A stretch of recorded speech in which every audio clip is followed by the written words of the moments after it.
ఇలా కొన్ని పత్రికలు కొంతమంది రాశారన్నమాట. ఏమని? మొత్తము అవసరమే లేదు, ఇంకా ఆ కాళేశ్వరంతో సంబంధం లేకుండానే ఇచ్చేసిరు అని చెప్పేసి. అయితే ఇప్పుడు ఇక్కడికి ఈ తెలంగాణలో ఎంటర్ అయిన తర్వాత first project Sriram Sagar project. ఇక్కడ నుంచి ఇప్పుడు ఎప్పుడైనా కాళేశ్వరం అనేది ఇదంతా కాళేశ్వరంలో భాగమే. సరే, ఈ ఎస్ఆర్ఎస్పిని ఎల్లంపల్లి కూడా వాస్తవానికి వీళ్ళే పూర్తి చేసిరు. బీఆర్ఎస్ గవర్నమెంట్ వచ్చినాకనే పూర్తి చేసిరు.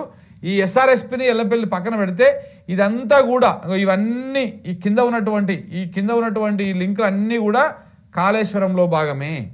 ఇదంతా కాళేశ్వరం మ్యాపే, కాళేశ్వరంలో భాగమే.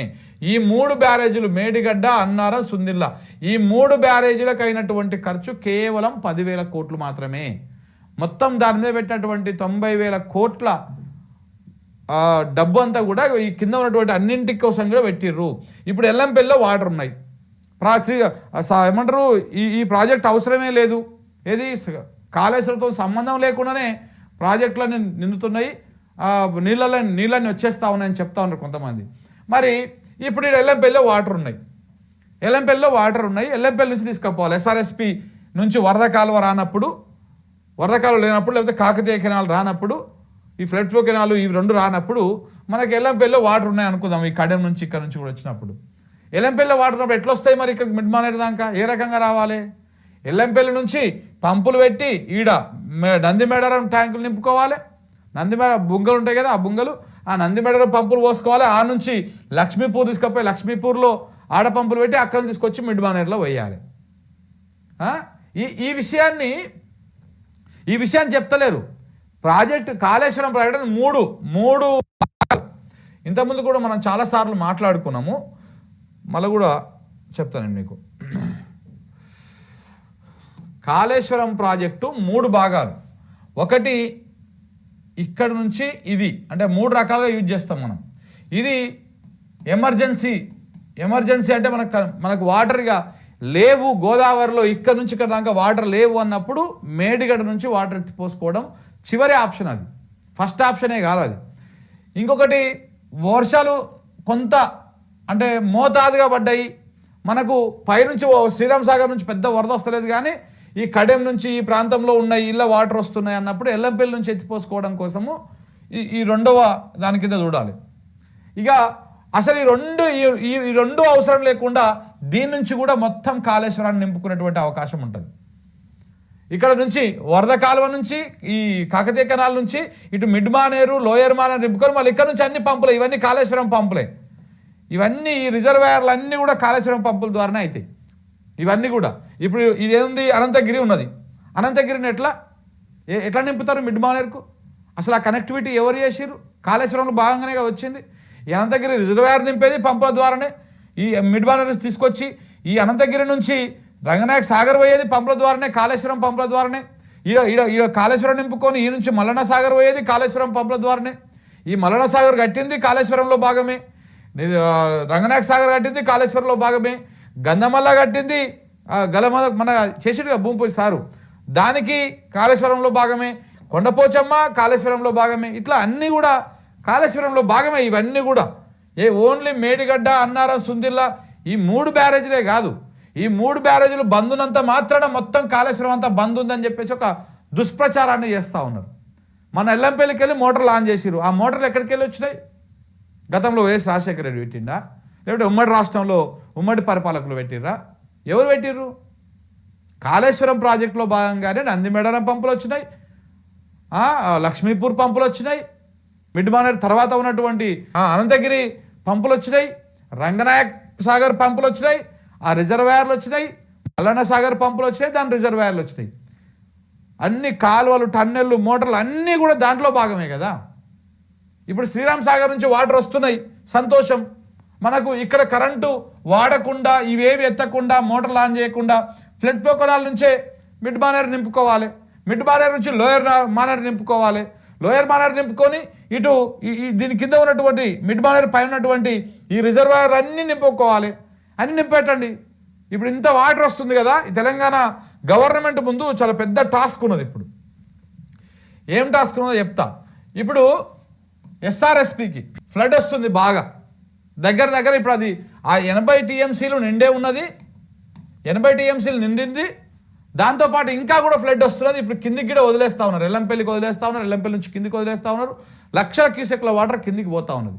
ఇప్పుడు ఎస్ఆర్ఎస్పీ నుంచి మిడ్ బానేరు నింపుకొని లోయర్ మానేరు కూడా ఇవన్నీ నింపుకొని మిడ్ బానేరు 28 టీఎంసీలు 24 టీఎంసీలు ఇవన్నీ నింపేసుకొని ఈ పైనటువంటి అనంతగిరి కానీ రంగనాయక్ కానీ మల్లన్న సాగర్ కానీ మిగతా అన్నీ కూడా దగ్గర అటు ఇటుగా 100 టీఎంసీల కెపాసిటీ ఉన్నటువంటి రిజర్వాయర్లు ప్రస్తుతానికి మన దగ్గర రెడీగా ఉన్నాయి, వాడుకోవడానికి కూడా రెడీగా ఉన్నాయి. ఇవన్నీ నింపి పెట్టండి. ఇప్పుడు ఎస్ఆర్ఎస్పీ నుంచి వస్తున్నటువంటి వరద కెనాల్ నుంచి వచ్చినటువంటి వాటర్ తోటి అన్ని నింపి పెట్టండి. రేపు యాసంగిలో మనకు తెలంగాణ రైతాంగానికి నీళ్ల కరువు రావాల్సినటువంటి అవసరం లేదు. సూర్యాపేట జిల్లాకు వాటర్ పోవాలి, అలాగనే తుంగతుర్తికి పోవాలి, కోదాడకు పోవాలి, అన్ని ప్రాంతాలకు ఈ నీళ్లు పోవాలంటే మీరు అన్ని నింపి పెట్టండి. మల్లన్న సాగర్లో 50 టీఎంసీలు నింపాలి. 50 టీఎంసీలు నింపకపోయినా 30-40 టీఎంసీలు నింపి పెట్టండి. అందులో నింపి స్టోర్ చేసి పెట్టండి. రేపు భవిష్యత్తు అవసరాల కోసము రేపు యాసంగిలో పంటలు ఎట్లా ఎండిపోతూ ఉంటాయి నీళ్ళు ఇవ్వక మీరు. సో కాబట్టి అప్పుడు కాలువలో నీళ్ళు వదిలిపెట్టండి. అప్పుడు మొత్తం గ్రౌండ్ వాటరు మళ్ళీ వాడకం పెరిగింది. తెలంగాణ గ్రౌండ్ వాటర్, ఈ గ్రౌండ్ వాడకం మళ్ళీ పెరిగింది. చూస్తున్నాం మళ్ళీ ఫ్లోరోసిస్ ఆనవాళ్ళు, మళ్ళీ ఫ్లోరైడ్ భూతం మళ్ళా తెలంగాణని ఆవరించేటువంటి ప్రయత్నాలు కనపడతా ఉన్నాయి, ఆ పరిస్థితులు కనపడతా ఉన్నాయి. సో కాబట్టి ఇప్పుడు ఇంత వాటర్ వస్తున్నది గోదావరిలో. ఈ పాలకులు రేవంత్ రెడ్డి గారి ప్రభుత్వము, ఇరిగేషన్ మంత్రి ఉత్తమ్ కుమార్ రెడ్డి గారు మీరందరూ కూడా నిద్రపోకుండా ఇప్పుడు మీరు చేయాల్సినటువంటి పని ఏంటి? ఎస్ఆర్ఎస్పీలో ఫుల్ వాటర్ వస్తూ ఉన్నాయి, ఎల్లంపల్లి నిండానే ఉన్నది. మీరు ఈ 3 బ్యారేజీలు బంద్ పెట్టిరు, సరే బంద్ పెడతాం ప్రస్తుతానికి. ఇప్పుడు అన్ని రిజర్వాయర్లు నింపి పెట్టండి. కాళేశ్వరాన్ని యూజ్ చేసుకోండి పూర్తి స్థాయిలో. నింపుతారు వీళ్ళు. వరద కాలం ఎన్ని రోజులు వస్తుందండి? ఉరుకులాడుతూ ఉన్నారు, ఒక్కొక్క ఆయన మాట్లాడుతూ ఉన్నారు. కరెక్ట్ వారం తర్వాత మాట్లాడదాం వరద కాలువ ఎన్ని రోజులు వస్తుంది, ఎన్ని నీళ్ళు తీసుకొస్తుంది అది అందులో అనేది మాట్లాడదాం మనం. వచ్చేసినాయి అని చెప్పేసి పేపర్లు రాసేస్తున్నా ఇవాళ ఒక్కొక్క ఆయన ఊగిపోతా ఉన్నాడు. కాళేశ్వరంతో పనులు. కాళేశ్వరం మేడిగడ్డ అన్నారా సుందిలా మాత్రమే కాదు, దాని కింద ఉన్నటువంటి ప్రతి టన్నెలు, కాలువలు, సబ్స్టేషన్లు, బీఆర్ఎస్ వాళ్ళు పెద్ద శాంతాడ లిస్ట్ చెప్తా ఉంటారు చూడండి, అవన్నీ కాళేశ్వరంలో భాగమే. ఇది నీ మ్యాప్లో కూడా చూపిస్తున్నా కదా. కాళేశ్వరం అంటే ఈ 3 మాత్రమే కాదు, ఈ కింద ఉన్నటువంటి ఈ లైన్, ఈ కనెక్టివిటీ అంతా కూడా కాళేశ్వరంలో భాగమే. ఇంకా వీళ్ళకి అర్థం కాని విషయం ఏంటంటే ఈ ఎల్లంపల్లి దాటిన దాకా, ఎల్లంపల్లి నుంచి వాటర్ పోసిన దాకా దీని మీద ఎక్కడ కూడా ఆయకట్టే లేదు అధికారికంగా. సరే అక్కడక్కడ కాలువలల్లో కొంతమంది పైపులు వేసుకొని తీసుకుంటారు, కానీ ఎక్కడ కూడా ఇక్కడ నుంచి ఈ మేడారం ట్యాంక్ ఇక్కడ నుంచి మాత్రమే ఆయకట్టు ఉన్నది. ప్రధానంగా ఆయకట్టు ఉన్నది మిడ్ మానేరు నుంచే. మరి ఆ విషయాన్ని మర్చిపోతున్నారు. మొత్తానికి ఇది పనికే రాకుండా అవుతున్నది, దీంతో సంబంధమే లేదు అన్నట్టుగా మాట్లాడుతూ ఉన్నారు. నిజంగా కూడా తెలంగాణ సమాజం అర్థం చేసుకోవాలి. ఇంకా కూడా ఈ ఎవరైతే అవకాశవాదులు, ఎవరైతే తెలంగాణ ప్రాంతం మీద కొన్ని పార్టీలకు కొమ్ము కాసి పనిచేస్తున్నటువంటి కొన్ని ఛానళ్ళ గురించి, కొంతమంది ఈ పేపర్ అనాలిసిస్ చేసేటువంటి బ్యాచ్ గురించి కొంచెం అప్రమత్తంగా ఉండండి. ఇంకా కూడా కాళేశ్వరం మీద విషం చిమ్మేటువంటి ప్రయత్నమే. కాళేశ్వరం లేకపోతే మిడ్ మానేరుకి నీళ్ళు వచ్చే పరిస్థితే లేదు. వరద కెనాల్ ఎన్ని రోజులు వస్తుంది?